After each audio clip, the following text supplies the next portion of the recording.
Ladies and gentlemen, welcome. I think as we've got more and more accounting firms joining us today and individuals wanting to work through, let's call it our leadership style. Welcome to our Accountants Empire Masterclass show.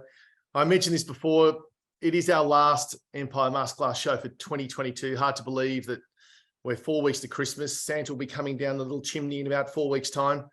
I've got 3 young boys, so they are excited. And yes, I am a believer. So I still believe in Santa. And when you've got kids, you need to do that. Remember that to all you parents out there. To all of you who don't know who I am, my name is Paul Jantz, and thank you for joining us today. We are here on behalf of Professional Partners Education, our amazing supporters, Hall Chadwick, iKeep, Profit Master, and Lloyd's Auctioneers. So without all those companies, we certainly wouldn't be able to do what we're doing. So thank you for supporting us throughout 2022.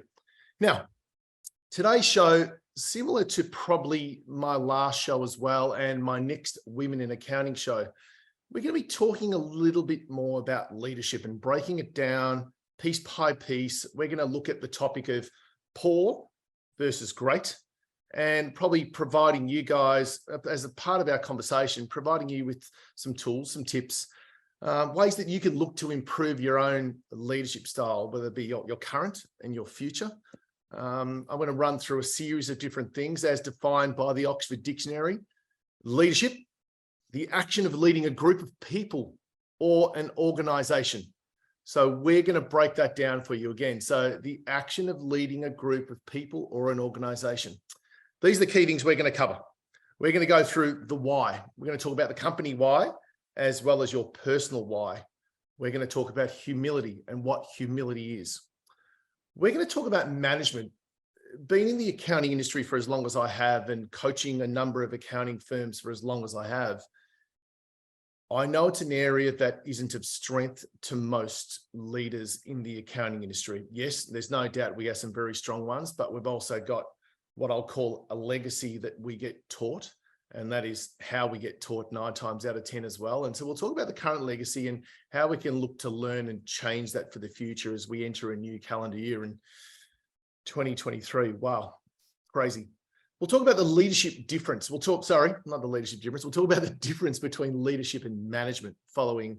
There's a clear definition there, and my guest is going to talk about that as well. And hopefully we can provide you with some, positive feedback to then look at how you can adopt a new style if that is what you're looking for, and helping people grow.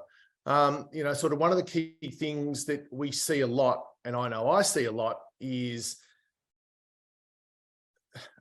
I'll call it awareness, and we're going to touch on a few things here. So there's some ideas here that all of you that are on this today are going to have the ability to go back and reflect. I'm a big reflector.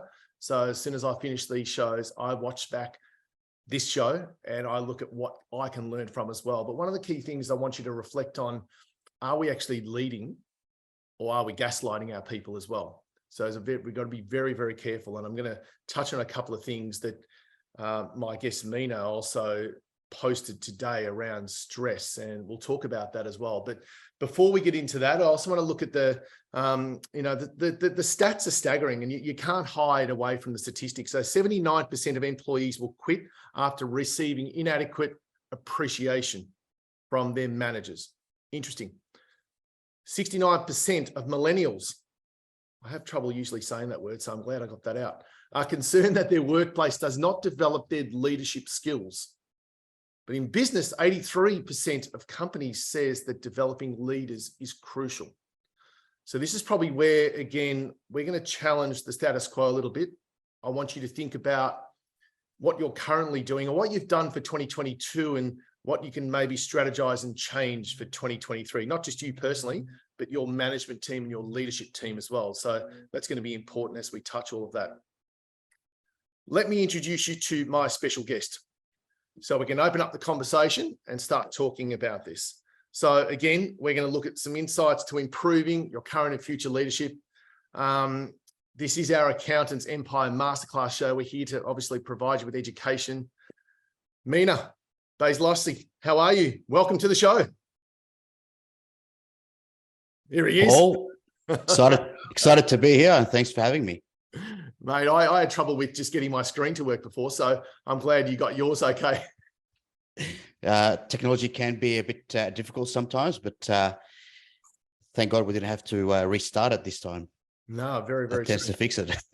Correct. Mate, how are you, by the way? You good? I'm fantastic. Yeah. That's good. That's good, mate. We're going to get into some pretty juicy topics, which is fantastic. Now, to all of you that have joined us, there's a Q&A bar down below as well. So questions, comments, open the chat, whatever you wish to share, we're happy to entertain. We're happy to talk about it in open as well if you want to be authentic, open and honest as well about things that you'd like advice on. We're here to do that. So, Mina, mate, before we kick off, and you know, for you to share a little bit about you, and I want to talk about the why, because I know the why is important to us in the topic of leadership. I also want to touch on a couple of things that you posted this morning. So I want everyone to think about this and if you didn't see Mina's post this morning, it's worth going and jumping on, was it LinkedIn? It was a TikTok, LinkedIn. but I think it was on LinkedIn. Yeah. Yeah. So jump online, have a look. There's his surname there. So you can type that in if you aren't following in Mina, and have a look at what he was talking about. And we spoke about, you spoke about the importance of managing stress. Now, I want to talk about this in two ways because health and well-being is a big one for me personally. And I believe in order to be the best leader, whether you're the best leader in the home, I know I'm still working from home, or whether you're the best leader in the organization, or whether you're an aspiring leader, the ways to manage those stress levels is really important. Mate, are you okay to run through your 8 ways, or do you want me to go through them? How about I go through 4 and then you can go through the remaining 4, because I don't like to speak too much. So that's one all of the first ones is to, sorry, just to touch on this, the key that I want everyone to recognize here is, where are you with all of these points? So from a reflection point of view that I spoke about before, think about where you are with each one of them and whether or not you're taking that into the home. And obviously, there can always be stress in the home with increased costs and finances and these sorts of things, but also, are you taking that into the office? Sorry, mate, I'll let you go. I think these things are always transferred throughout our lives. So it's not just one aspect of our life. It's all the other parts of our lives. So 8 ways. The first one being recognize what's going well for you. So at any point of time, there is something that's going well. We need to recognize that and be grateful for it. Identify your stresses. That's number 2. Number 3 is build a schedule. And number 4 is prioritize your time. Over to you, Paul. Yeah, brilliant. The one on the first one you mentioned there, I'll just touch on a second. Recognize what's going well. I think as a society, we tend to focus on the negatives rather than the positives, and we tend to bring those out more. Some people, I still remember doing, I don't know, let's call it performance reviews and these sorts of things that are quite common in business places. People are very quick to talk about the 20% of the things that you're not doing well, as opposed to the 80% of the things that you are doing well. So I just, again, really important to recognize what's going well, not only in your business or at home, but also with you personally. It's a really important one. Number 5 was learn to say no. So I think, again, as leaders, we can't always be saying yes to everything. Okay. So be really good at becoming and learn to say no. Delegate and outsource tasks. Again, I see some really, really good leaders that are very, very good delegators. So again, you've got to either recognize that side and say, right, how do I get better at that? And how do I learn to do that more? Choose your tools wisely. Do you want to touch on that one for a sec? What do you mean by choose your tools wisely, Mina? So choose your tools wisely is about leveraging technology, leveraging books, and making sure the things that you use are actually things that are going to help you to move forward, rather than just using whatever that's in front of you for the sake of using it. Sometimes we can get a bit busy and we're actually doing things that aren't helping us and using tools that aren't helping us. And really psychologically, it makes us feel like we're actually doing things because we're busy, but really we're not achieving results. Yeah, well said, well said. And number 8 was unplug during your time off. So if you're going to have time off, actually switch off, and you've got the ability to do that. I just want to touch on one thing again, just before we kick off, Mina, because stress is a massive killer. The anxiety, there's always going to be times when we're feeling more anxious than others. it might be going live before this show in front of people, just getting on and being authentic and sharing it the way that we think. So everyone can put their hand up to that. I know most people don't like public speaking. I'm off to a public speaking course actually with my partner because she wants to learn to speak in public on Saturday. But there's things that cause stresses in our life. Now, if you want to know, I'm saying this because I went to a launch this week. It was Wednesday morning. I went to a launch of a new app. If you want to actually, I'll even put it's called Contain Your Brain. If you want to grab your phone, go to your app store, have a look at this. Okay, it's actually very, very clever. It's been developed by a clinical psychologist who's been on one of my shows before when we spoke about mental health and well-being and stresses and worrying. She's created an app that she used to do from a manual basis, and I think it's brilliant. So go with me on this for the next 2 minutes. It's an app that it's learn how to worry less. Okay, so stresses and worrying, we're always worried about things. We're always stressing about things. We're always anxious about certain things. Okay, so she's, as a part of her clinical psychology, she's actually, and she's been doing this with her patients for a while, she talks about blocking out time and a day and not worrying about the key things that you're worrying about during the day until it gets to that time. So it's a clever little app where you can program the day you want, Monday, Tuesday, Wednesday. You can program your time, 5 p.m. to 6 p.m. for those 3 days. And you can, every time something comes into your head that is worrying you, note it down. Okay, note it down and put it in the app, but push this aside. It's a bit like turn off until it's your time to identify, for you to get into the space that's the right time, the right place, the right space to actually look at those worrying signs.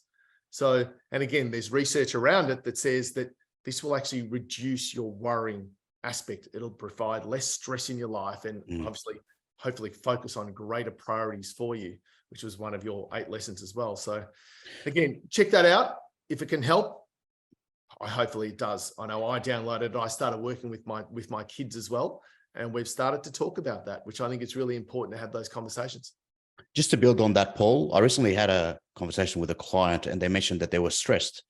And I asked them what was causing the stress. They said, oh, I've got all this work that I need to do prior to Christmas. And I asked them just to take a step back, to just relax and to write all the things that they needed to do down. Number one, because the stress is actually the brain ruminating, trying to remind us of the multiple things that we need to do. And that's why we feel, this burden. But when we take it off our mind and put it onto paper, that relieves a lot of the stress. We can visually see it. And then from there, use the Pareto principle, 80-20, what's the priority? What's going to move us going forward? The things that we need to do, most important, focus on those. And you'll find that if you have 100 things, it might only be 5 things. And the remaining issues, you can either delegate away or you can reach out to someone, let them know that they're, you're going to be in touch with them. Yep. Agree totally. There's just been a couple of questions come through with the list again. So I've just posted that in there for everyone to have a look at. A quick little a post, and this one here as well. Test the typing skills. So Contain Your Brain is the app if you want to search for that as well. So, okay, let's get into it. Let me get all this off the screen. Beautiful. All right, let's start with the why, mate, because it's one of these things that, and again, hopefully you've heard of a fella called Simon Sinek. If you haven't, we certainly encourage you to go and Google search Simon Sinek, and he talks about the why.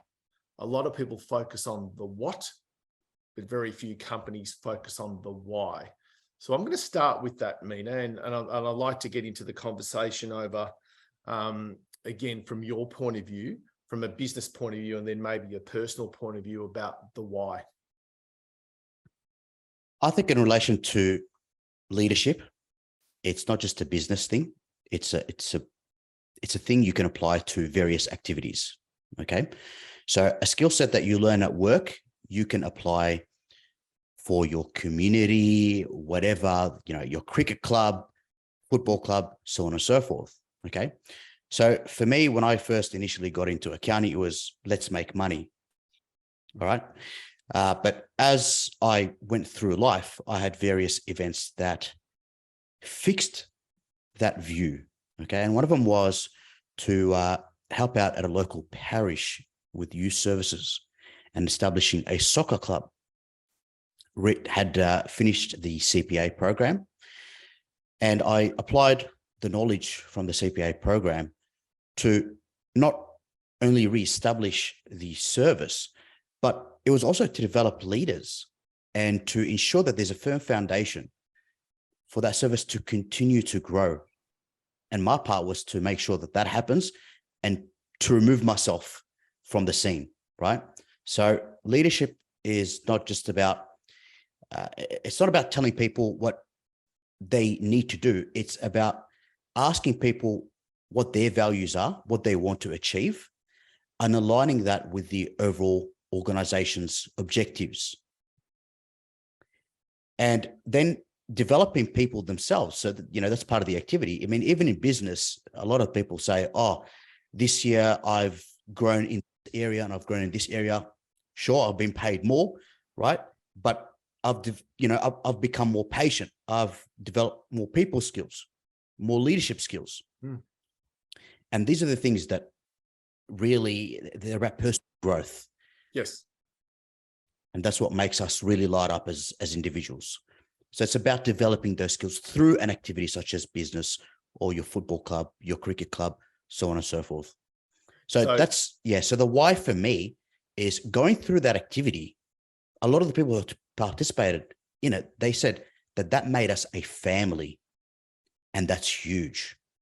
And a lot of the people who got involved, they developed their skills. So you can see how advisory, because I spearheaded the advisory for that, but I didn't do all the work. And the reason was, if I did all the work, I was going to equip the people around me. So leadership is about running in front of people, understanding what needs to be done, and starting to delegate that away so people can actually benefit from the skills. And I think that's the critical factor there as well is, and for those of you that haven't watched Simon Sinek, or even if you have, please go and watch it again, because in order to establish your why, and I'll give you some examples, and this is the great thing about working with so many different businesses that I have as well, and Mina, you can comment at any stage. A lot of, you've only got to go and have a look at your signage out the front. Okay, so the Simon Sinek video, which goes back to, I don't know, maybe 2009 or something, I can't remember actually, but still a very, very simple message is, people tend to market the what, but people buy the why. And he gave some great examples of Apple as an example, and against Dell as another example. So Apple have made things sexy. So you want an Apple iPhone, you want the Apple Air Mac, you want the iPad, you want the Apple Watch. I've got all of them. So they've made their brand sexy, so you want to buy it because people buy the why. Yeah, I feel Apple is very big on challenging the status quo. Yeah, yeah. Early adopters, people who want to challenge what's happening at the moment, or what people just generally follow. Yeah, but it's also from a business point of view, you can also look at it and then say, so what is our why? Yes. Why do we, the classic, if you want to do this in a bit of a team building exercise afterwards, for those of you that maybe haven't done it, but if you want to do it again and run through it with your existing team, is we exist for what? So why do we exist is a good question to start with. So, and that's why I always, I did one yesterday actually with a company that I'm sitting on the board of at the moment. And we started with exactly that. It's like, so why do we exist? And suddenly we got through this process of, we exist to fund research for mental health and well-being. So interesting. And how do we do that? Well, we do that with products with purpose. So it was a very interesting little mix of, so you can really work through, but when you do it as a group, it's part of leadership. Engage people, let them, and then they'll find out what's their personal why. And I suppose getting that alignment with the business why to the personal why is just as important, isn't it? 100%. Brilliant. Yeah. So there's a couple of little things there. Sorry, mate, did you want to expand on that? No, I was just going to say that's what makes people tick. You got to find out what makes them tick and incorporate that into the overall picture.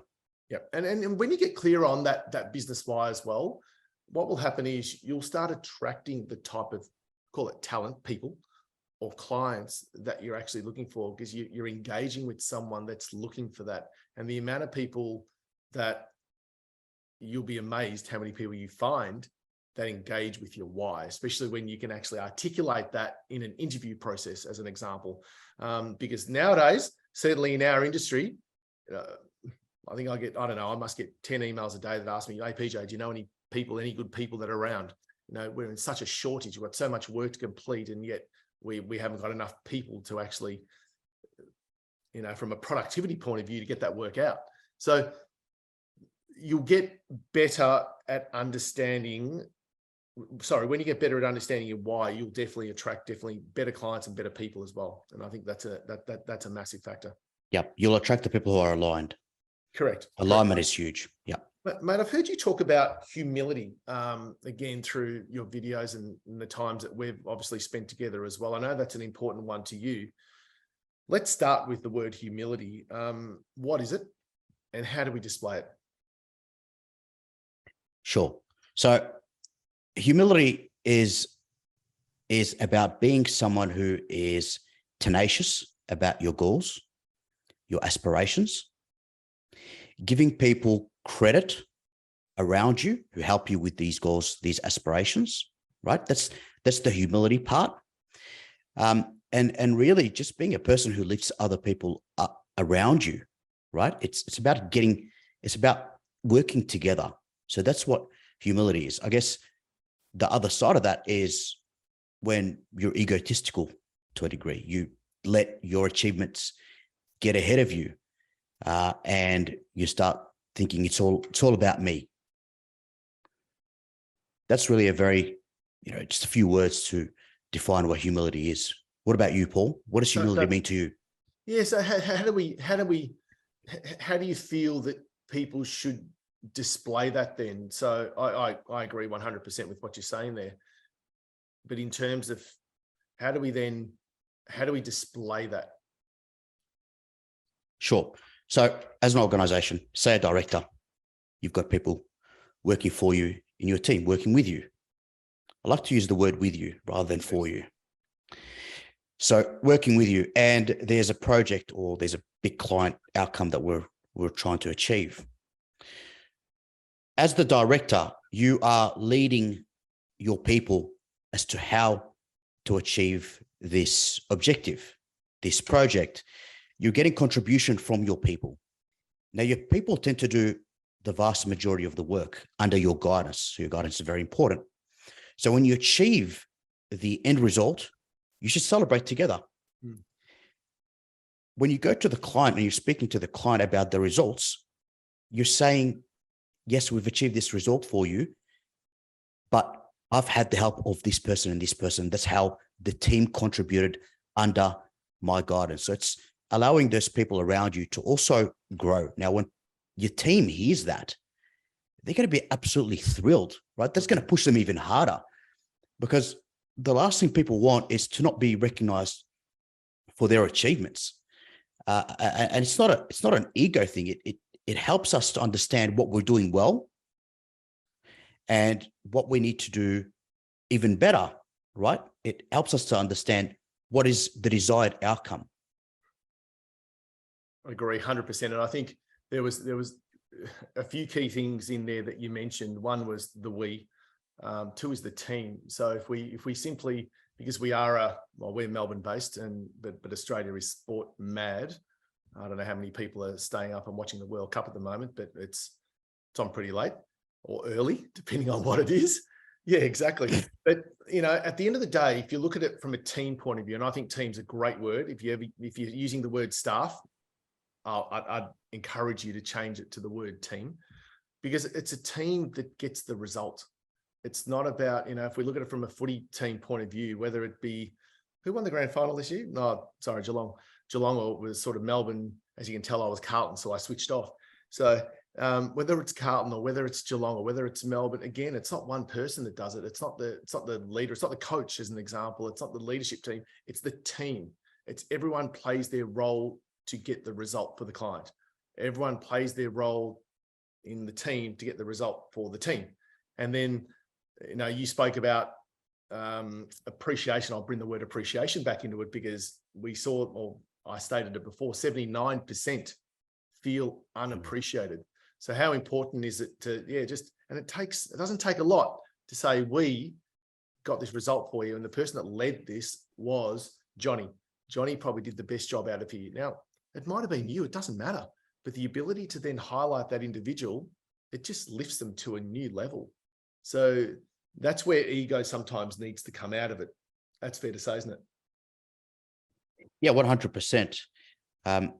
Now, someone like Gary Vaynerchuk, I'm not sure if the audience are aware of Gary Vaynerchuk. Now, he says, as a business owner, it's about serving the people that I'm working with. And that's a huge mind shift. That's a huge mind shift. John C. Maxwell, again, someone who's huge in leadership. I'm just going to quote him. He says, the measure of a leader is not the number of people who serve him, but the number of people he serves, he or she, right? The leader. So they're huge. Again, it's a huge mind shift in what being a director, being a business owner involves. Yep, agree. And I think the critical factor, and to everyone listening as well, if you want to become a great leader, it doesn't matter where you are right now, it just doesn't matter. Okay, we're trying to highlight areas where you can improve. There's no doubt about that, but you need to commit to that and say, who are some of the great leaders? How can I model their behavior? It doesn't matter who it is, but whether we've just spoken about Gary Vee, or we've spoken about, I don't know, whether it's a Tony Robbins, or whether it's a Richard Branson, or whoever it is. It could be your current leader right now, and sort of director. There's some fantastic people leading accounting firms right now, and that's why they're having greater success than other firms, because the way they lead and the people they attract and the clients that they attract. And so it's all of that that's in there. But one of the things, and I've got Mina, I've actually asked Mina at the end of this to actually share some of the resources in terms of that, again, that you guys can take away and go, right, how do I become and I know I did this early on in my late 20s, I think it was, or early 30s. I know I just became a workshop junkie. I wanted to meet as many people and read as many books as I can, so that I can become the person I wanted to become. And not only for leading organizations, but leading my family. I think leading my family is more important to me than leading an organization, because I always believe that if I can lead my family and grow my 3 men to become brilliant men, I believe I'll become a better person, and therefore that will take me into business as a better individual as well. So they're just a few of the little things that help me, so that it come back down to all of you, to what you want to do and how you wish to do it. But I wouldn't mind just touching on, let's get into management for a second, because we've spoken a little bit about leadership and we'll continue to run through that. But I want to talk about management. And I suppose, again, having worked with a number of firms, and look, I love the industry that we're in. I'm grateful for everything that it's provided me, the ability to work with firms in 6 different countries. But at the end of the day, it's an unfortunate factor that most management are promoted to management because of their analytical skills and not maybe their management skills, or maybe not even their leadership skills. And that's one of the challenges that I know that I've challenged other firms on this, and then we've collaborated to come up with solutions to how to do this, because it's a legacy. At the end of the day, we tend to learn from our parents. We tend to learn from our bosses. And then you soon work out, and I know I can speak from personal experience, then you soon learn what is good leadership and what is poor leadership, and then what is great leadership. So there's key elements in there. Let's talk about some of the solutions, mate. Sort of what do you think are some of the solutions, as from a management point of view, of how to improve those skills before we get into management versus leadership? To improve what skills for managers, sorry? Just how to continually, like if people are coming through our ranks from our accounting industry and they are more analytically focused, what are some of the management skills that you feel that people can start looking at? And you'd be dealing with this in your firm now. So in terms of going from management to leadership, I think it goes back to what you mentioned before, Paul, and it's about having a desire, having a hunger to do something, to touch people personally. I really do think that's what leadership is about. And, you know, it's about going to the workshops. It's about reading up. It's about understanding how aligning people's values to the values of the organization can really help to grow the organization. Now, a lot of managers have leadership skills, but it's just going to the next level where we're looking at setting vision, compensating people fairly. So if a team hits a target, maybe we compensate them a little bit more to reflect the effort that's there, right? So I think that's what needs to be done, right? A lot of managers I find are having conversations with their people, but some of it tends to be about sport, about economics, and they're important things to discuss together. But I think some of the more conversations they need to look at is, we all need to look at, even leaders, is how do you feel in the role? That last thing that you worked on, how did it change you? How did you feel it helped you to grow as a person? What are you doing outside work? How are these skills transferable? What's your ultimate vision?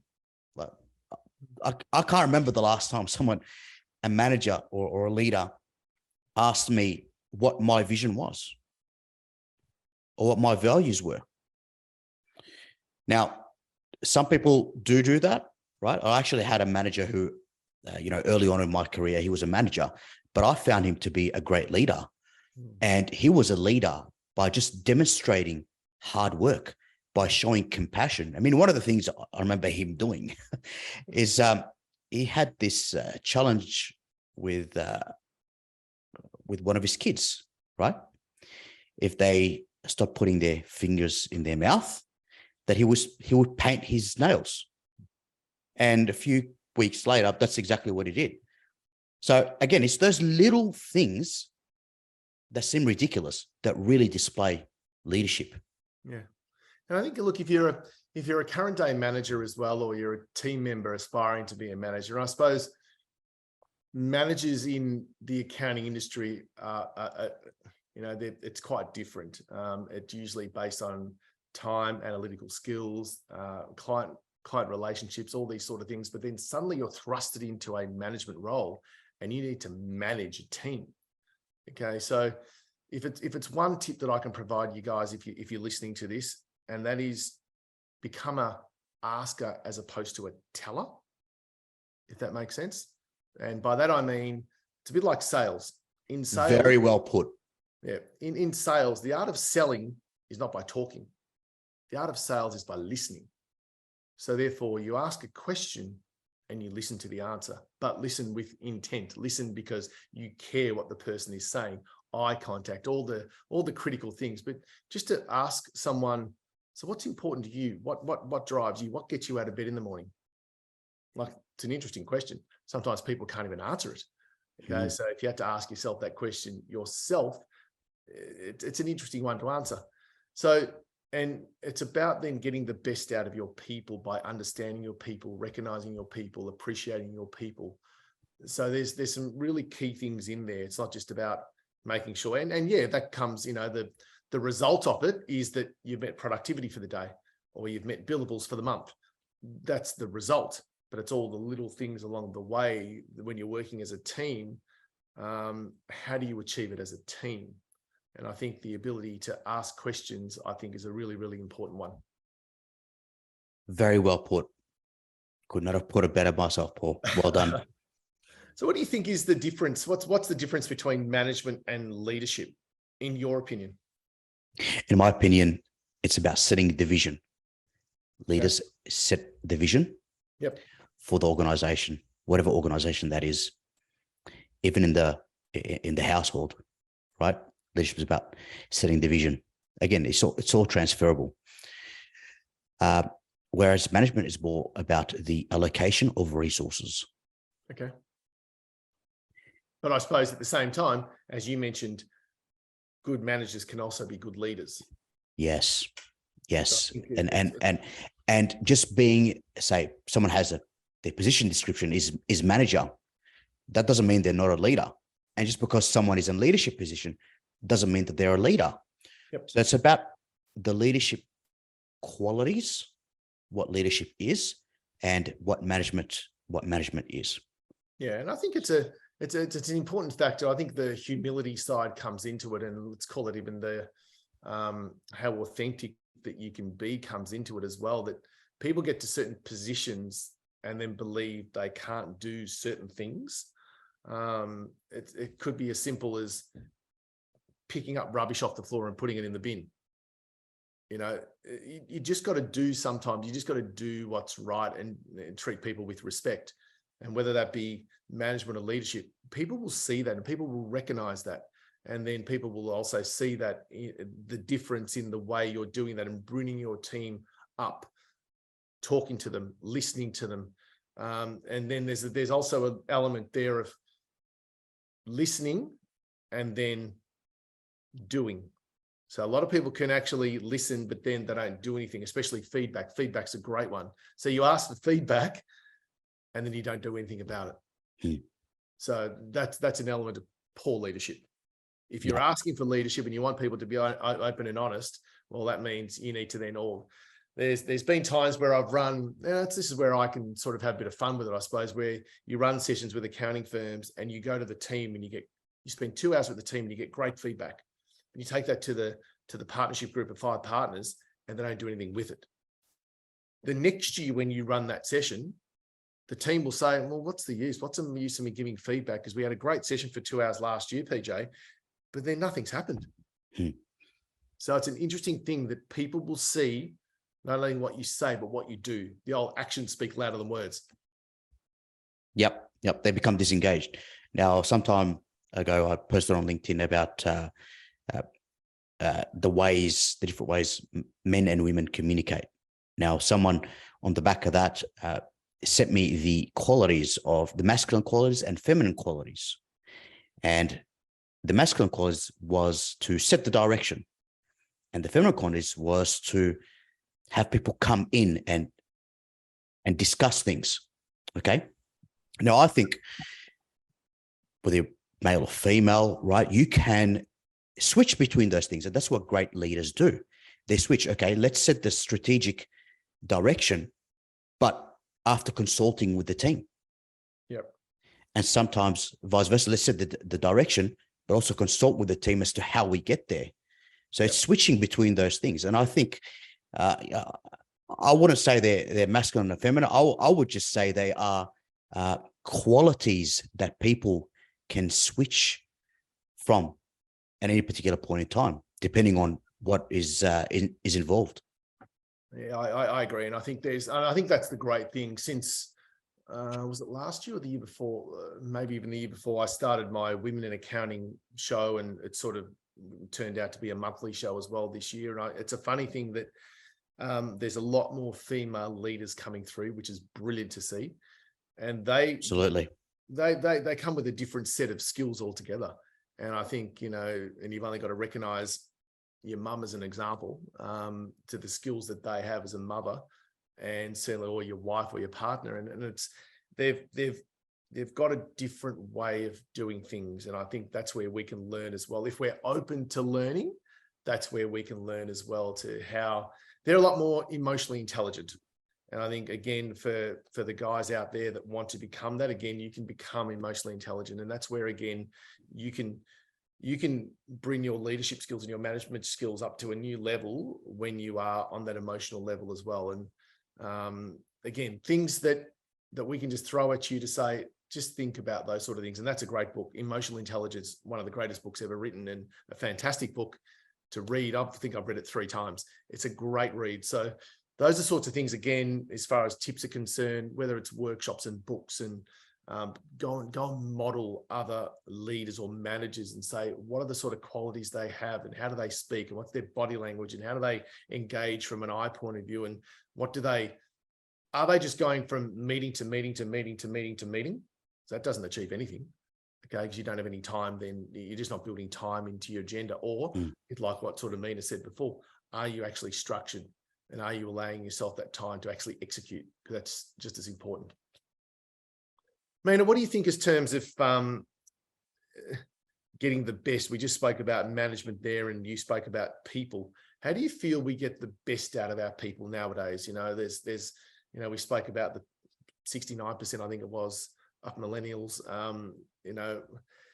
We have a new wave coming through. I've got a bit more gray hair. I'm probably in a different age group. How do you think we get the best out of our people nowadays? Paul, I'm going to turn this back to you, okay, and ask you, how do you feel appreciated? What makes you tick? So if you were to do something, right, and then you want some feedback on it, what would make you really feel appreciated?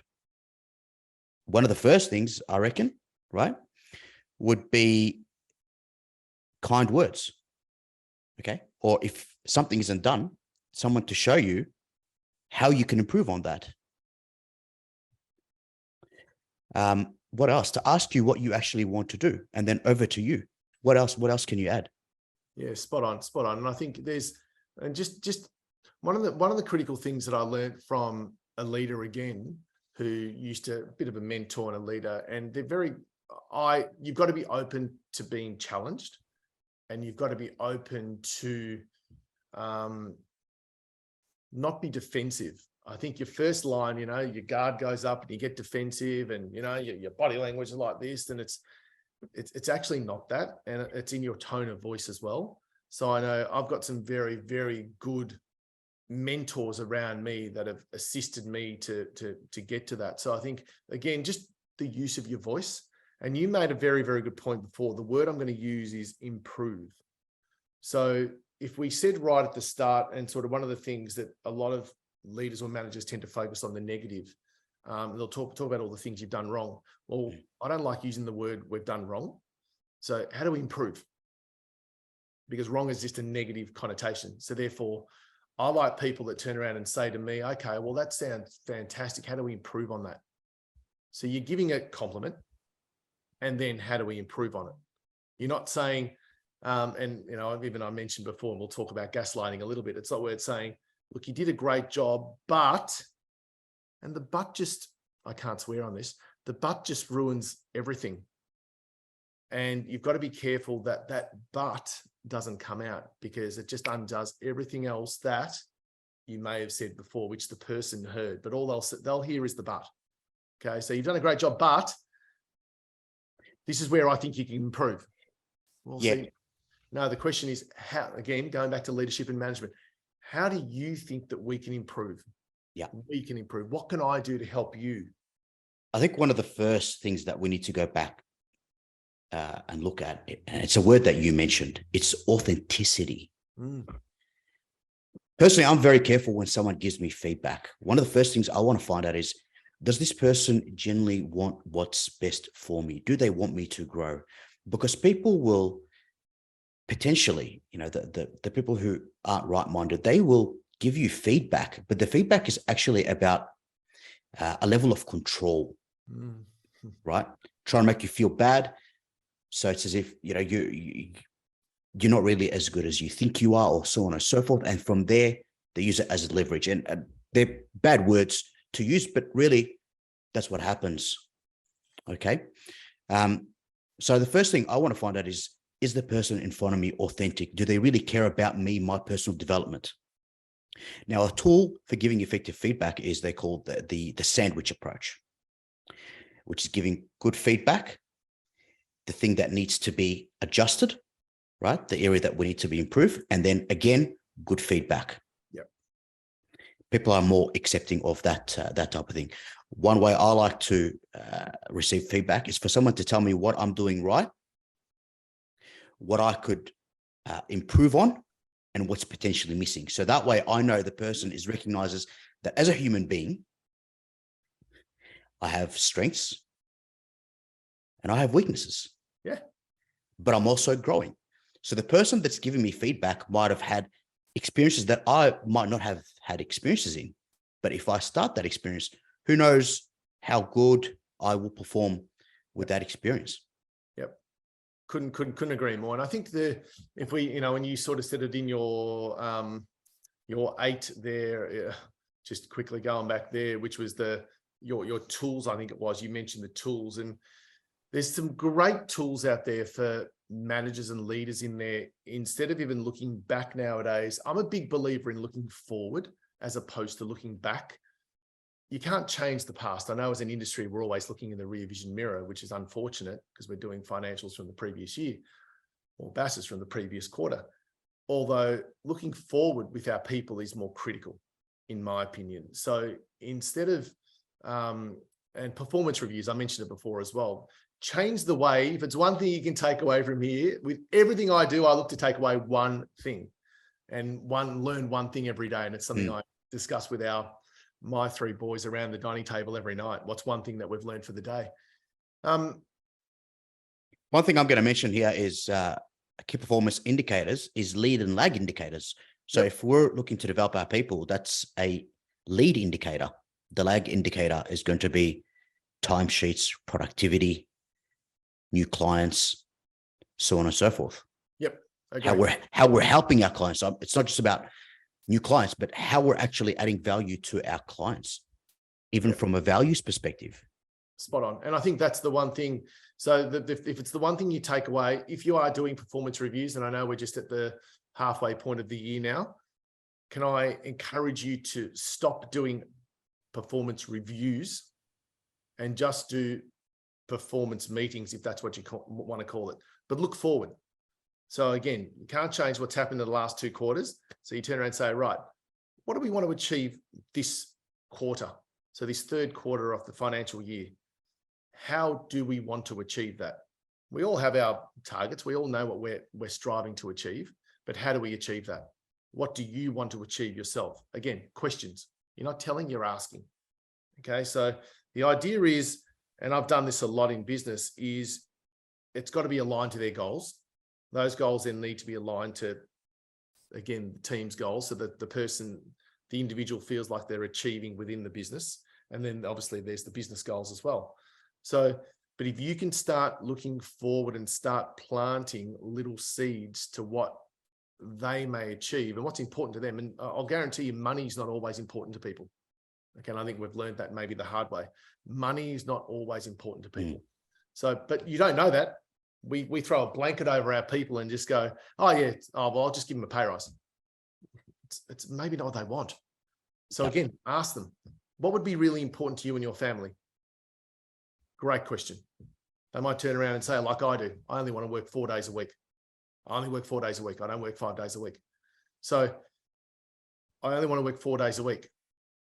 Okay, could you do your 37.5 hours in 4 days a week? Because I'm okay with that. Have a 3-day weekend. There's things there that you can, we need to become better at the way that we do this moving forward, and I think there's just little tips there that you could think about and look forward as opposed to looking back. If you don't mind, I want to share something with you. So this is from a book called The Dichotomy of Leadership by Jocko Willink and Leif Babin. Now, if you don't know them, look them up. Jocko Willink and Leif Babin are Navy SEALs, and they were involved in the Iraq conflict. And so they looked at the leadership and how it impacts success in the battlefield, which is obviously a very high stakes environment. And so the book before this is called Extreme Ownership. But this is what they say. They said the idea that leaders must take ownership, extreme ownership of everything in their world, everything that impacts their mission, has changed the way people view leadership. If mistakes happen, effective leaders don't place blame on others. They take ownership of the mistakes, determine what went wrong, develop solutions to correct those mistakes and prevent them from happening again as they move forward. Yep. So it's constantly about moving forward. Yes. And a great statement as well, because again, it's not about we're very quick as a society, again, and I'll bring society in to blame others. It's always somebody else's fault. And unfortunately, our politicians are very good at doing that as we enter an election this weekend. So let's not venture down that rabbit hole. No, that's right. But this is where I suppose leaders, good leaders, great leaders take responsibility. They'll put their hand up. You know, it's not about blaming Johnny for doing the wrong thing. It's look, I'll take responsibility. I'll take the heat for it. Yeah. What's my part? That's right. I'll take the responsibility. It's more about, it's not, again, not what's happened. It's about what we're going to do in the future. How can we learn from it? What can we fix? What can we do to make sure it doesn't happen again? Now, again, I'm saying this because it probably happens more in your home life than it does in your work life. And if you've got children, you get challenged every day. So there's always those important factors to think about. It's not about what can we do next time to learn from it. So it's a learning experience. And that's probably the term I want to throw out there, a learning experience. And again, my last guest on this show, I think he said, he used the terms and I loved it. Just always be a student of learning. So therefore, it doesn't matter whether you're 10 like my middle boy or you're 86 like my mother. Are we open to always learning? And the answer has to be yes. Okay, especially in our industry, because there's always things to learn. And how do we become better at what we do? And how do we become even there's a lot of mentors and leaders talk about, they're American, so I'll use the janitor. I'll say the janitors can be leaders in the way they do things. Okay, so there's a lot of people that talk about that. So never believe that you're above that, which is really important. And that brings in your word of humility as well. 100%. 100%. I think sometimes even a simple smile can make you a leader, because it communicates your perception, your outlook on life. And to a large extent, even if potentially something's gone wrong in your day, you know that just by smiling, you're telling people that things are going to be all right. Let's have it. You're actually opening yourself for people to approach you and have a chat. Smiles attract people. Yeah. It's amazing what you do. If you smile at someone, the reciprocation comes straight away. Someone else will smile back. And if they don't know you, they might then go, do I know that person? But it's an amazing thing. And it just, again, it's good energy. And that's what I love about working with people with good energy. And they make you, again, they lift you to become better people. So again, I think that's a great little factor in anything that you can do.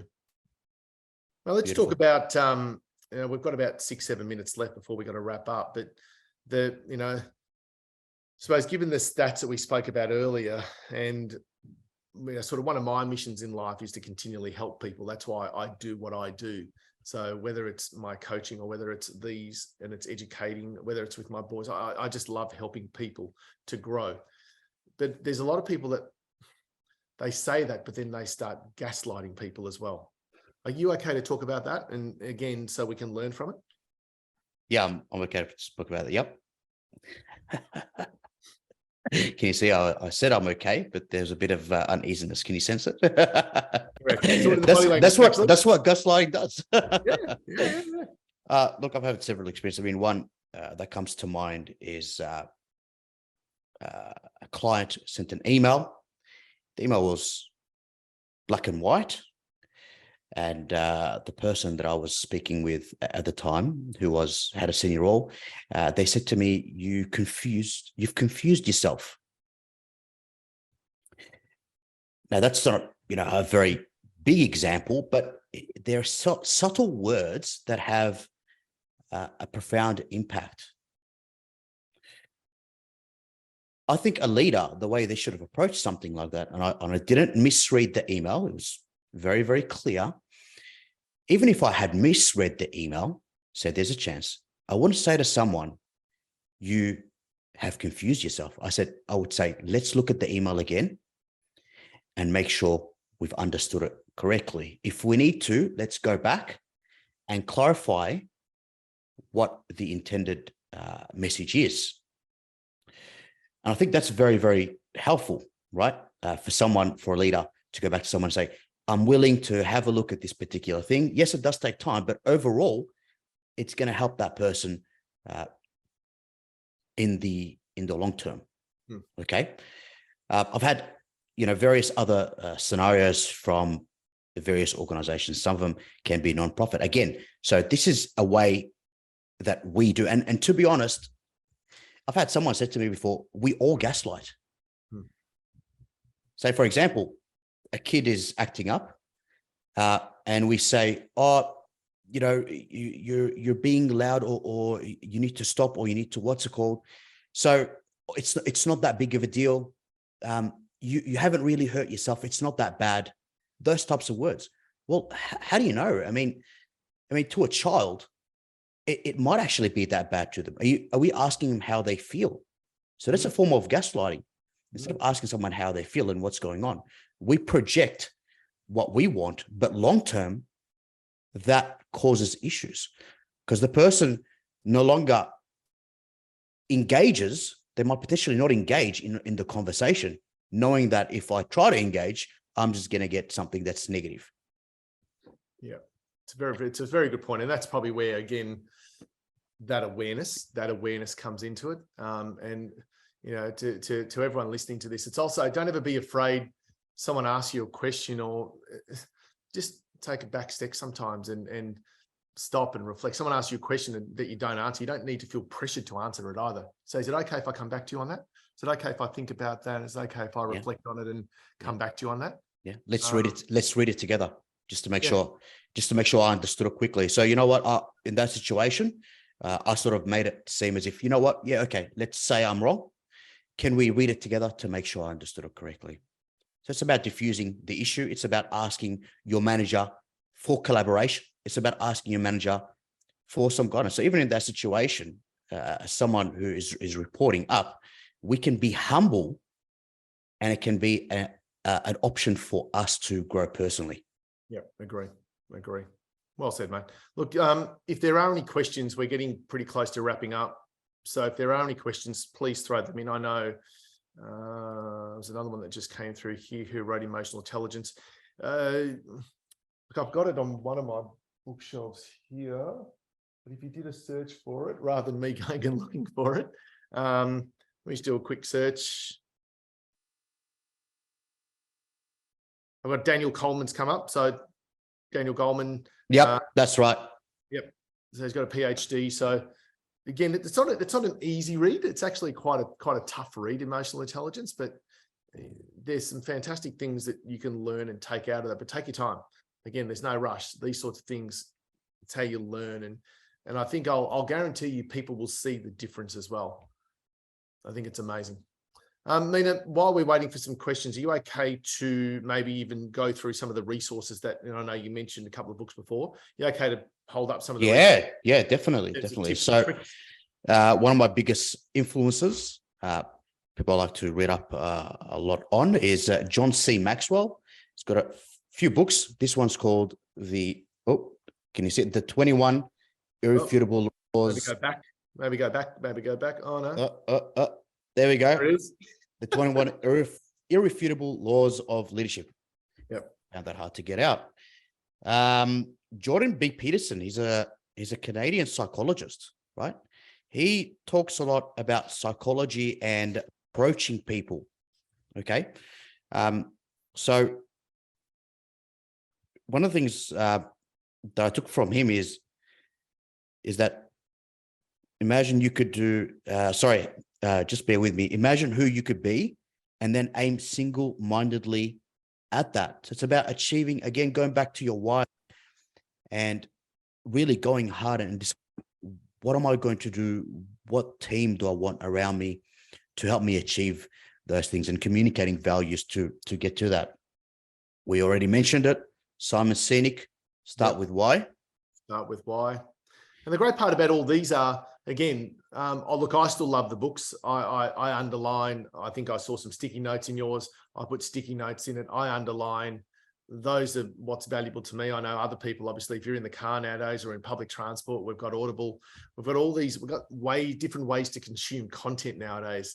So I think the world is your oyster if you want to become better. I'm going to share two more. Yep. Good to Great by Tim Collins. I'm not sure if you can see that there. There it is. Good to Great. Collins and Porras. Yep. That's a freaking amazing book. It is an Okay. And amazing it talks about the 5 levels of leadership. It talks about what humility entails. Yes. And one that I reckon is probably controversial for us today, which is going to sound weird, is the 5 love languages. Oh, I'm yeah. not sure if anyone knows what that is, the 5 love languages, right? So it's more about dating and personal relationships. But if it's the 5 love languages and it relates to human beings, then it's going to relate to us in the professional context. And I'm going to very quickly touch up about some of the things, the 5 love languages. It's words of affirmation, quality time, receiving gifts, acts of service, and physical touch. So the first 4, perfectly fine in the workplace. The 5th one, physical touch. Well, we can still do that with a high five, a tap on the back, that type of thing. Quality time. I mean, how many of us ask our people if they like quality time? Say, for example, words of affirmation. Someone done something absolutely amazing, right? And you are now putting this person up in front of everyone to give them all the feedback and say, amazing job, blah, blah, blah. But that person doesn't do words of affirmation. Yep. You've just hurt that person. Yep. But what they might do is actually quality of time. Yep. Quality time. So maybe as a manager or as a leader, we can take them out for a meal or even for a walk and just give them that quality time. Look, that's actually a brilliant thought process because I'm actually a big fan of the 5 love languages. I know mine is quality time and physical touch. And I use physical touch a lot, not only in my relationship, but also anyone knows me, I'm a toucher. So apart from using my hands, as you can probably tell, so I am a toucher. So it's not just about shaking someone's hand, but it's actually, and I do that. I've always done that all my life. So, but it's important for you, not about yours, it's about theirs. Yes, very important. You're saying then, Mina, because Yep. if you aren't if people don't like being touched, okay, so it's important from a team point of view, management point of view, leadership point of view. It's those sorts of things that if they'd rather spend quality time as opposed to words of affirmation, you're right. Let's go let's go grab a coffee. Let's get some one-on-one time together. I ask in a professional context, I ask, are you a hugger? Right? Yeah, because sure. I know if someone is a hugger and I haven't given them a hug, I've just done damage to that relationship. Yep. Or, the least is I could have improved that relationship. Yep. It hasn't happened. You're right? Now they've got another book for the 5 love languages. I think it's called the professional book called the 5 languages of appreciation. Okay. But it's pretty much the same. Yep. Aside from physical. Well, Good to Great has always been a fantastic book of mine. It's probably one of the ones that I've read probably 5 or 6 times. The other one is The 7 Habits of Highly Effective People by the late Stephen Covey. So again, just classics that are brilliant business books that you can learn from. So again, hopefully all of you that are online can take those, Google them, Amazon, Black Friday tomorrow. Black Friday sales are everywhere. I still don't get what Black Friday is, but we'll go with it. Get stuff on special for Christmas. So again, use that if you can to just empower yourself. And if it's reading, look, I set myself a goal to read 10 pages every night. I've done that for the last 30 years. Okay, 10 pages every night, which is not a lot. It actually makes me quite tired and sort of fall asleep. It relaxes my brain as well. But 10 pages a night, you burn through books pretty quickly. So again, align yourself with your goals to what you want to achieve if that's what you want to do to improve your leadership skills. Ladies and gentlemen, we have come to an end. I don't believe there are any questions in there. We've answered most of them in there. Intelligent, the list. There's no other questions in there. Mina, thank you very much for joining me, mate. I think, it's, again, love that you've been able to be open and honest, authentic with your thoughts, your comments, and sharing, obviously, your resources as well. So thank you for joining me today. Any final comments or thoughts from you? No, my friend, I'm just going to say thank you very much for your time, and thank you for being someone who is an advocate of mental health and leadership and how to improve accounting firms, knowing that accounting firms can contribute greatly to society because we serve businesses and they serve society. That's right. They're people. So couldn't agree more, mate. So thank you very much for saying that. To all of you that have joined us, it's been a massive 2022. This is our final Accountants Empire Masterclass, although I do have my final Women in Accounting show coming up. It's on the 12th of December. You'll get an email on that or an invitation to that pretty soon. Again, we're going to continue this focus on people, and this time we're going to leading people, leading clients. So I've got an expert that's coming on board to tell us about that and how they go about doing that, and how they work with a lot of businesses to actually show them how to do that as well. So if it's something that you, again, helping your clients, helping your people, helping you, I'd love you to join me on. It's a Monday, December 12, as we get into the silly season, let's call it. I know I've got a Christmas function tomorrow night, so it's all starting. So, Mina, thank you again to all of you that have joined us. Thank you again. Signing off till I see you next time. Enjoy the rest of your week. Thanks.